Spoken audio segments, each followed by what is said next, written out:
సమర్ రిసర్చ్కి స్వాగతం. ఇప్పుడు మనకి పహల్గామ్ టెర్రరిస్ట్ అటాక్ తర్వాత ఆశ్చర్యకరంగా ఎవరి దగ్గర నుండి కూడా టెర్రరిస్టులకి మతం లేదు అని ఎవరి నోటి నుండి కూడా రావట్లేదు. ఒక రకంగా టెర్రరిస్టులు అటాక్ చేసి అంటే మతం అడిగి అటాక్ చాలాసార్లు చేశారు, కానీ ఈసారి ఏంటంటే మతం అడిగి మరి చంపడం అనేది కొందరికి కక్కలేక మింగలేక పరిస్థితి ఉంది. అంటే గొంతులో వెలుగపండు పడ్డది అని ఒక సామెత ఉంటుంది. అలాంటి పరిస్థితి ఇప్పుడు.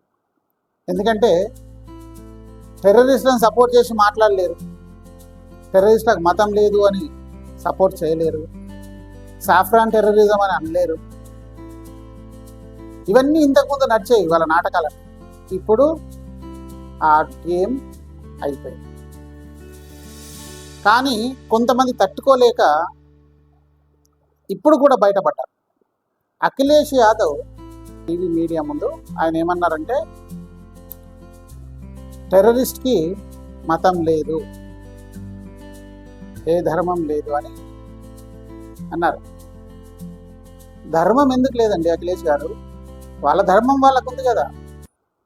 ఇప్పుడు ఇండియాని ఎప్పుడు సుస్థిరంగా లేకుండా అస్థిరత చేయాలనే కదా వాళ్ళ ధర్మం. ఆ ధర్మంతో వాళ్ళు ఉన్నారు. మన ధర్మం ఏదో మనకు తెలియదు, వాళ్ళకి ధర్మం ఉంది, మనకు లేదు ధర్మం. మనం భారతదేశాన్ని స్ట్రాంగ్ చేసుకుందామనే ధర్మం మనకు లేదు. భారతదేశాన్ని అస్థిరంగా ఉంచాలనే ధర్మం వాళ్ళకు ఉంది, వాళ్ళు దాన్ని పర్ఫెక్ట్గా చేస్తున్నారు టెర్రరిస్టులు. మనకే ధర్మం లేదు మన దగ్గర. కానీ నోరు జారిపోయి ఆయన అన్నాడు అని నెత్తి పట్టుకుంటున్నాడు. ఇంతకాలం ఏంటంటే ఆ యొక్క డైలాగ్ మీద బతికేశారు నాయకులందరూ.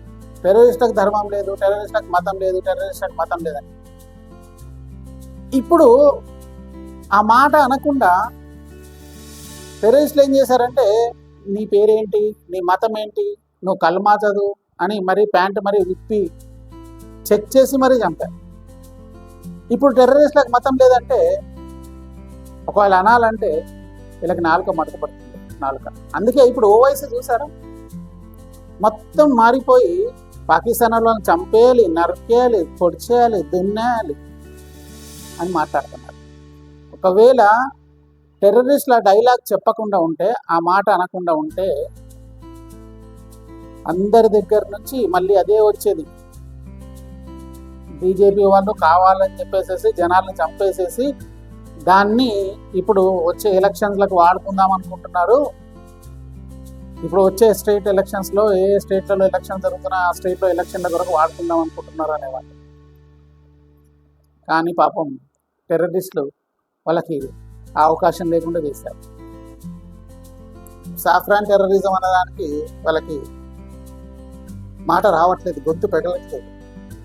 అందుకే ఈరోజు మనకి టైమ్స్ నౌలో ఫారూక్ అబ్దుల్లా కూడా ఏమంటాడంటే వాళ్ళని చంపేయాలండి, పాకిస్తాన్ని మొత్తం తుడిచిపెట్టేయాలి, నాశనం చేసేయాలి పాకిస్తాన్. మరి పిఓకేని ఆక్యుపై చేయడం మాట గురించి మీరు ఏమంటారు అని న్యూస్ రిపోర్టర్ అడిగితే మేము ఎప్పుడూ ఓకే చేసేసాం పార్లమెంట్లో, పిఓకేని గవర్నమెంట్ ఎప్పుడన్నా దాన్ని స్వాధీనం చేసుకోవచ్చు అని. చాలా సంతోషం ఫారూక్ అబ్దుల్లా గారు ఆ పని మీదే ఉన్నారు. ఇప్పుడు మన గవర్నమెంట్, మన సైనికులు అందరు కూడా ఇప్పుడు ఆ పని మీదే ఉన్నారు. మీ నోటి మాట త్వరలోనే ఫలిస్తుంది. మరి ఇన్నిసార్లు సాఫ్రాన్ టెర్రరిజం అనో, లేకుంటే టెర్రరిజానికి మతం లేదనో, ఇదనో అదనో, లేకుంటే ఎక్కడో పాలస్తీన్లో దాడులు జరుగుతుంటే, ఇజ్రాయెల్కి వాళ్ళకి దాడులు జరుగుతుంటే వాళ్ళ గురించి ఏడ్చిన సెక్యులర్ వాదులందరూ మరి బంగ్లాదేశ్లో హిందువుల మీద జరుగుతున్న దాడి మీద ఒక్కటి కూడా చేయలేదు అని ఇప్పుడు అడుగుతున్నారు జనాలు. ఇప్పుడు జనాల్లో వాళ్ళకి అవేర్నెస్ వచ్చింది. ఇన్ని రోజులు స్తబ్దంగా ఉన్నారు, కానీ ఇప్పుడు నాయకుల మాటలు, రాజకీయ నాయకుల మాటలు వినట్లేదు. అంటే వాళ్ళని పట్టించుకోవట్లేదు.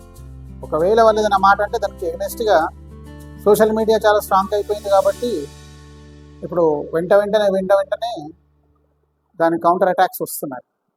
బంగ్లాదేశ్లో హిందువుల మీద జరుగుతున్న దాడులకు మీరు ఎందుకు మాట్లాడట్లేదని కూడా అడిగారు చాలామంది. చాలా కౌంటర్ అటాక్స్ వచ్చాయి సోషల్ మీడియాలో. ఇప్పుడు మాట్లాడలేని పరిస్థితి అయిపోయింది పాపం వాళ్ళని. ఎందుకంటే ఒకే వర్గం వాళ్ళని పట్టుకొని వాళ్ళ ఓట్ల గురించి మొత్తం పాకులాడుతుంటే ఇప్పుడు ఒక పెద్ద వర్గం వాళ్ళ చేతిలోంచి వెళ్ళిపోతుంది. ఇది ఇప్పుడు ఏంటంటే తేలు పుట్టిన దొంగ పరిస్థితి అయిపోయింది వాళ్ళంతా. ఏది ఏం జరిగినా అంతా మన మంచికి అనుకోవాలి. ఎందుకంటే నాయకుల్లో మార్పు రావాలి. వాళ్ళ దేశం కొరకు ఆలోచించాలి, దేశ భద్రత కొరకు ఆలోచించాలి. అలాగే పొరుగు దేశాలు భయపడే స్థాయిలో దేశాన్ని ఉంచాలి. అందరికీ ఈ వీడియో నచ్చినట్టయితే షేర్ చేయండి, సబ్స్క్రైబ్ చేయండి, బెల్ ఐకాన్ని క్లిక్ చేయండి. Thank you.